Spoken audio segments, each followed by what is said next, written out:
बोलो श्री प्राणनाथ प्यारे की जय। परम आदरणीय सुंदर सा जी भक्तजन महानुभाव,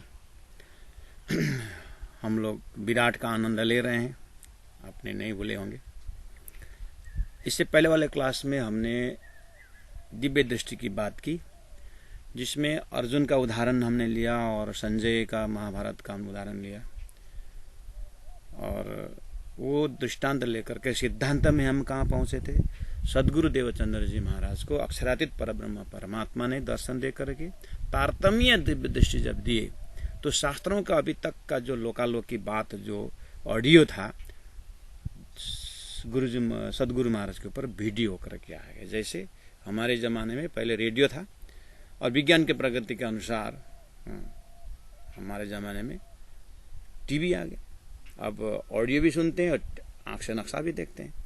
ऐसे देवचंद्र जी महाराज को कि शास्त्रों का ऑडियो तो पहले से 40% था ही, राज्य की कृपा से करनी माफक कृपा हुई तो अब विजुअलाइज होने लगा। बस यहां तक हम लोगों ने सुना। चलिए अब विषय वस्तु में प्रवेश करते हैं। परब्रह्म परमात्मा के हृदय में ये क्षर पुरुष संसार ये बनाने, ये करने का उद्देश्य क्या है? What is the motive behind the creation? परमात्मा का क्या लक्ष्य है इसके ऊपर? तो इसके ऊपर थोड़ा सा महाकारण की बात करें। ये कौन बोल रहा है? ये कॉन्सेप्ट कौन दे रहा है? महेंद्र महाराज। यही तो भ्रम हो जाता है। अभी जो दिव्य दृष्टि की बात की ना हमने, परब्रह्म परमात्मा ने सदगुरु महाराज को तारतम्य दिव्य दृष्टि दे करके बताना शुरू किया। उसका नाम विराट, उसी का नाम चर्चनीय, उसी का नाम तारतम्य है, सब उसी का नाम। तो इसका वक्ता कौन है? परब्रह्म परमात्मा साक्षात श्री परब्रह्म परमात्मा श्री राजी महाराज सदगुरु महाराज को बता रहे हैं कि देवचंद्र महाराज, देवचंद्र परमधाम के सुंदर भाई आत्मा, और उस दिव्य परमधाम को, परमधाम के अंदर आनंद स्वरूप श्यामा जी, आप खेल में संसार में कैसे गए देखिए, हम दिखा रहे हैं।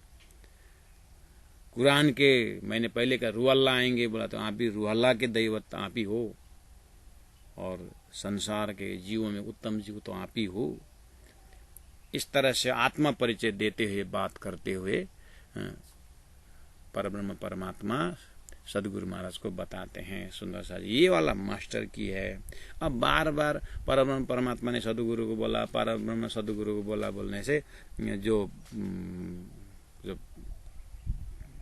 क्या बोले उसको, टीचिंग जो है उसमें श्रोताओं को बोरिंग भी हो सकता है। तो पहला कॉन्सेप्ट क्लियर करेंगे। आप कॉन्सेप्ट यही है, राजी महाराज सदगुरु, सदगुरु महाराज ने 313 को बताया, और महामती प्राणनाथ ने इसी प्रसंग को लेकर के छत्रसाल महाराज तक को भी 3 दरवाजे में यही विराट सिखाए। पाताल से परमधाम तक यही है, बिगनिंग कोर्स ही यही। अर्जुन को भी यहीं से शुरू किया था शास्त्रों में, और वो दृष्टांत सिद्धांत में भी यही है। ठीक है सुंदर साथ जी, अब हम प्रवेश करते हैं कि ये जो आदिनारायण के 4 शरीर करके जब हुआ है, तो उसमें हम महाकारण शरीर से जाएं, मूल नाम मतलब शरीर के नाम से जाएं, या मूल नाम से जाएं, अहंकार मोहतत्व बोलते जाएं, या हम अवस्था से जाएं, जागृत स्वप्न सुषुप्ति तुरिया, या तो 4 अंतस्करण मन बुद्धि चित्त हम से जाएं। ये अपनी, लेकिन एक ट्रैक मजबूत से पकड़ना होगा। तो मैं आपको प्रेजेंटेशन दे रहा हूं 4 अंतस्करण के भाषा से, उसको धीरे धीरे जोड़ेंगे, उसमें भी बाकी 3 में भी। लेकिन मन बुद्धि चित्त हम क्या है, ये हमारा एकदम फैमिलियर है, हम डे टू डे लाइफ में प्रयोग करते हैं इस चीज को।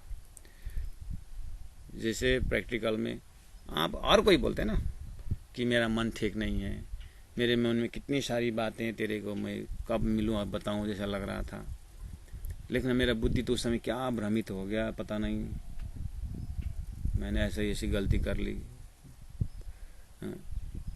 ऐसे बोलते हैं ना। अपने अहम को बनाए रखो, ऐसी बातें बोलते हैं। अब इसी जगह में अवस्था में बात तो वही है, जैसे मेरा मन ठीक नहीं है, मेरा जागृत अवस्था ठीक नहीं है, और मेरी बुद्धि बहुत मंद बुद्धि है, ऐसे बोलेगा इसका तो स्वप्नावस्था ठीक नहीं है, इसको स्वप्नावस्था बहुत मंद है, मंदी। अब ये भाषा प्रयोग तो व्यवहार में नहीं चलेगा ना। या तो बोले कि मन को वश में करो, अहंकार को वश में करो, थोड़ा बहुत मिलता है, लेकिन बुद्धि ठीक नहीं है, मेरी महत्व तो बिगड़ गई है, मेरा चित्त लगता ही नहीं है, मेरा इच्छा शक्ति लगता नहीं है, ऐसे ऐसे भाषा बोलेंगे तो मेरा सूक्ष्म शरीर काम नहीं कर रहा है, मेरा कारण शरीर तो बिल्कुल जहां बैठता वहां कारण शरीर बैठता ही नहीं है, मेरा स्थूल शरीर में आज बुखार आया है। ऐसे ऐसे भाषा जब बोलेंगे तो व्यवहार है, ये सब शास्त्रीय शब्द है, ये सब ध्यान चिंतन से दर्शन होता जाता है। इसलिए हम पहले समझने के लिए सरल उपाय कि मन बुद्धि चित्त हम के भाषा से जाएंगे। अब ये शरीर जो दिखाई दे रहा है आपको, ये स्थूल शरीर है। अब प्यारे चंद्रसाद जी, भक्तजन महानुभाव, अब आप व्याख्या तो सुनते जाएंगे, लेकिन आपका समझने का जो ढंग है ना, समझने की जो तरीका है ना, इसके लिए एक दो क्लू बताता हूं मैं आपको, उसके आधार पर समझने की कोशिश करना। क्योंकि आपने बहुत बार सुने हैं ऐसे मन बुद्धि की भाषा, व्यवहार में बहुत बार सुने हुए, सुन करके वहीं रह गए। ऐसा हो सकता है, हमें वो सुन करके वहां रहना नहीं, सुन करके निकलना है ना उसे। तो कहां बैठ के सुने? तो फिर तो आपको एक उदाहरण देता हूं। देखिए,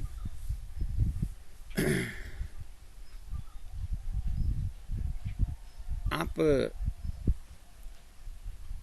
दिया देखते हैं ना, दिया में दिया देख करके किसने जलाया? दिया भी काम तो उजाला का ही कर रहा है, कुछ एरिया तो उजाला ही कर रहा है, लेकिन दिया को देख करके आपको शंका होता है ये किसने जलाया?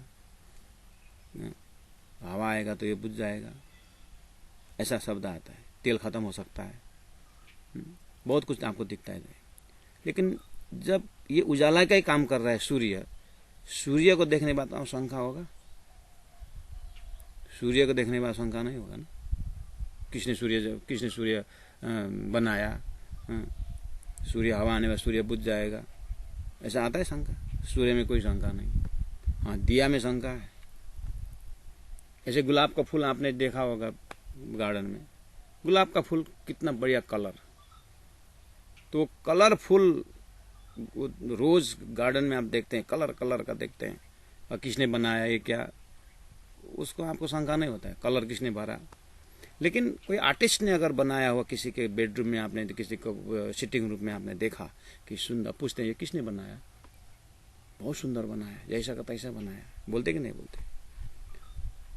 तो वो गुलाब का फूल आर्टिस्ट को देख करके आपको वो जैसा का तैसा बनाया करके विवेचन कहां से आया? क्योंकि आपने ओरिजिनल देखा है, ओरिजिनल गार्डन देखा है, तो जैसा का तैसा बनाया करके आया ना। ये विवेचन अपने आप आएगी ना ओरिजिनल देखने के बाद। बस आप ये जो अपने स्थूल शरीर को, ये जो शरीर आप पढ़ रहे हैं, हम जो पढ़ रहे हैं, विराट को देख रहे हैं, अपने मन बुद्धि चित्त को देख रहे हैं, ये सब देख रहे हैं, तो इसीलिए मैं पहले ही बोल के रखा आप लोगों को कि जो गार्डन में जो फूल है वो ओरिजिनल है, और ये जो कैंवस में जो बना कर रखा हुआ ये आर्टिफिशियल है। आप बिल्कुल होश में देख रहे हो ना, कि होश घुमा करके सूंघने जाते हो, सुगंध भी होगा यहाँ करके, कितना हम होश में, यहाँ सुगंध नहीं, आकार है ना, खाली आकार मात्र, यहाँ सुगंध नहीं, लेकिन बोलते हैं जैसे बहुत सुंदर है। बस ऐसे ही यहाँ हमारे अंदर 5 ज्ञानेंद्रिय, 5 कर्मेंद्रिय, 4 अंतस्कर बात आती है सुंदर साहब जी। ये जब हम पढ़ते हैं तो आप ऐसा होश में रहना कि ये डुप्लीकेट क्षर ये नाशवंत तब पढ़ रहे हैं, क्योंकि ये अविनाशी का रिफ्लेक्शन है। वो जो आर्टिस्ट ने वो फूल देख करके यहाँ बनाया है, ऐसे ही ये जो 4 अंतस्करण पिंड का, ब्रह्मांड का हम पढ़ते जाएंगे, टैली करते जाएंगे, लेकिन ध्यान देना ये रिफ्लेक्शन है ओरिजिनल, यानी अक्षर का रिफ्लेक्शन है, अक्षर ब्रह्म का स्वप्न का रिफ्लेक्शन है, वो उसको हम अध्ययन करते हैं। इतना होश में करना है, इतना होश में रख करके ही हमें अध्ययन करना होता है। ये भी एक चाबी आपको मनन के लिए दिया हूं। विषय वस्तु में प्रवेश होने से पहले पढ़ना है, सुनना है, मनन करना है, लेकिन वही बात भूलना नहीं कि सिटिंग रूम में एक गुलाब का फूल का आर्टिस्ट ने बनाया है। वहां प्रश्न आ सकता है किसने बनाया। ऐसे ये सृष्टि हम पढ़ तो रहे, किसने बनाया, ये होश में रहना। ये अक्षर से बनाया हुआ, कैसे बनाया, स्वप्न से बनाया हुआ, रिफ्लेक्शन है, ये स्वप्न है। तो सपना में हो करके सपना को देखना है। ये दिव्य चक्षु तारतम से आपको, आप दिव्य अक्षर का दिव्यता को आप देखते जाएंगे। उसके बाद अक्षरातीत को फिर अवलोकन करेंगे। ये एक तरीका है।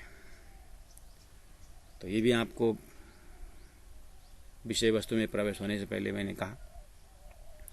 अब शरीर को जैसे देखते हैं, मैंने पहले कहा कि ये कई स्वप्न की वजूद है, लेकिन अब इसके अंदर जो मटेरियल है, जो साधन है, तो 5 ज्ञानेंद्रिय, 5 कर्म इंद्रिय, 4 अंतस्करण, ये तो आप सब कंठस्थ है ही। फिर भी 5 तत्व का नाम क्या क्या है? 5 तत्व है आकाश, वायु, अग्नि, जल और पृथ्वी। अब इसका विषय वस्तु भी है और इसका देवता भी है। 5 कर्म इंद्रिय क्या है? 5 ज्ञानेंद्रिय क्या है? श्रवण, त्वचा, नेत्र, रसन, नासिका।